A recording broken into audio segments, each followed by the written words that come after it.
Hey there, guys. I'm Jim, straight from the 80s. I'm a beat 'em up king. I like my cars fast, and I love to shoot from my ships. And this game, straight from the 80s, just like me, 1980X. Only one X. 1X. King of the 80 arcades. So I kind of found this game to be a little groundbreaking. I want to say. You like the throwback. Yeah. Okay. It's not the throwback I like. It's the fact that this is like. I was convinced this was just gonna be a beat 'em up, and then when. Okay, minor spoilers here, but.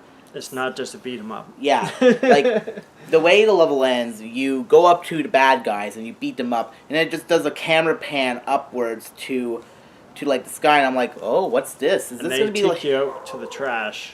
Yeah, And I assume you're right beside it anyway, so that's not far. and so I'm led to assume, oh wow, this is gonna be like some new like this is gonna be like something like subversive, but It'd then be cool, because like, then it goes up the side of the building, and it's like the intro to Street Fighter 2, and a character jumps down, and then it's like, whoa, new character. no, but it does lead into another thing where it's like the plot is basically like this person we're counting their memories Exactly. of playing at the arcade. And each of the arcade When they're a games teenager, or growing up at least. And representing a bit of the person's memories. yeah, so it's kind of like it's sort of like a walkthrough, first-person shooter walkthrough, but it's told through, the story's told through instead, like the various arcade games. There's 5 arcade games. It's supposed to be episodic, so eventually we might get a second game, but Maybe apparently it one won for 90s games. They apparently won awards as well. I think it's cool. I think this is a good way of introducing people to like 80s games, and like sort of you can almost convince them, hey, yeah, these games don't look as fancy, But they fast and fancy. But back in our days, they ate our quarters up real well. It really shows you the game mechanics of yesteryear. Yeah, Yesteryear. the fact that that's the only punches they pull with the whole game is that each game only gives you a taste of what each one is. Exactly, it's a homage of like Final Fight, Top Gear / Rad Racer Or R-Type. What's the other one I was thinking of? Not Ridge Racer, but Cruis'n USA. yeah, it's kind of like Cruis'n USA. Oh, Outrun. That's what I was thinking. Like those are classic games, the ones I mentioned, and like, you know, Lightning Force. I'm not sure if I said that. Like classic games from the arcade, even like Genesis days, and yeah, like they don't design games like this. We did play Toki, which is like a remaster, but This just grabs us, grabs our attention by the balls. grabs you by the ghoulies, like that game that everyone's forgotten about now, finally. But yeah, this is more of like an intro way of introducing many different classic genres, classic games, without like hitting people in the head, like giving them a list and it's like thou must playeth, and instead it's you know, you could just sit them down, gift this over Steam or the consoles. Yeah, but the downside is that these games are very difficult. I think the original games, like I feel like the fact that they save through your progress as you progress really makes them a little bit easier. I think that's just only for the shoot 'em up. Oh, well. Because the Ridge Racer one doesn't save your progress. But it does make them easier, so if someone went back and played the original games, they're like, what's this stuff? Yeah. But not all games are like that. Like some games do save your progress, and others you have to start all over from the beginning, like Contra, especially the PS3 version. But I would say like this is a cool way of introducing games. It's not really a game as much as a 2-hour experience apparently, and it's sort of. I get that feeling as well. Yeah, this feels more like it doesn't feel like a best of medley, but rather like I got this game through Humble Choice, and the reason why I didn't get it sooner is because it's just like a 2-minute sample, 5-minute sample of the games.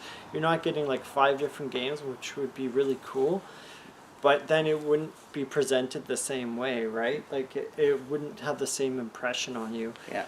And this is better for like people, like I think there's like half a camp of people that grew up with these games and they're going to play this because like, oh, it brings back the memories. And then there's people that are going to come and play this and be like, oh, I should try these old retro games. Yeah, a downside, at least for me, but this is more wishful thinking than anything else, is that for as much as this game kind of feels like the later games do not capture that feeling of when you're fighting against the enemies and then it pans up to because I read people like even said like, oh, this brings back memories, or like there was a feeling with this game that I don't get like from a other nostalgic games. feeling, yeah. And I feel like I didn't really feel that so much having like grew up with the games. I just feel like it's a throwback, but like it didn't have an emotional impact to me because I feel like you're playing the game mechanics like these games, but it doesn't have that emotional component for me.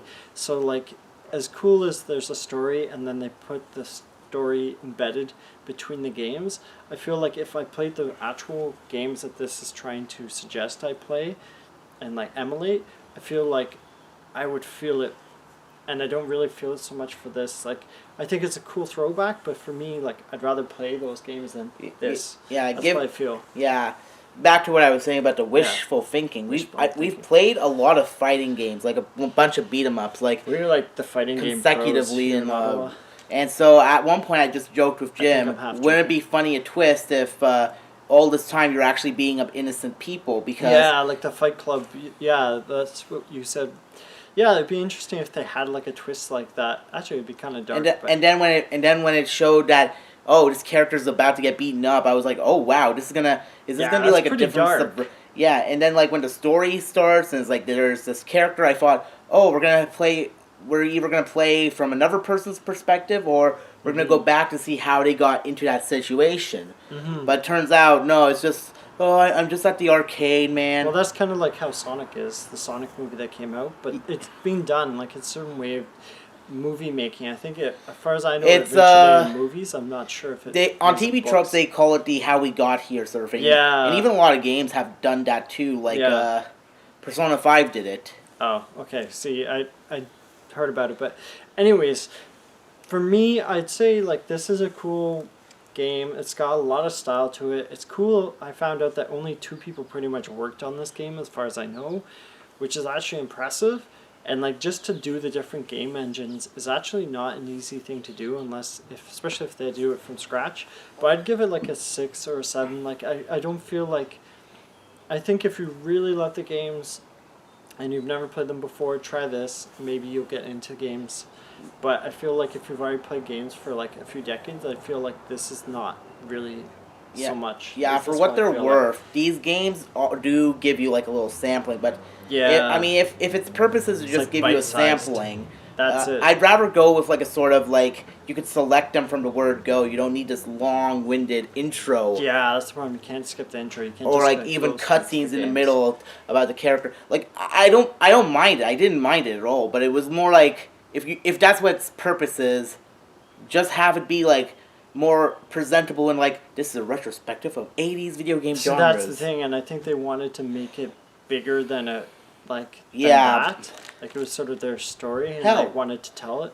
Why don't you go a step further and weave each of the games into each other as a sort of narrative? Like, say, like in the middle of the Ridge Racer thing, you come across like the more biker guys from the beat 'em up section.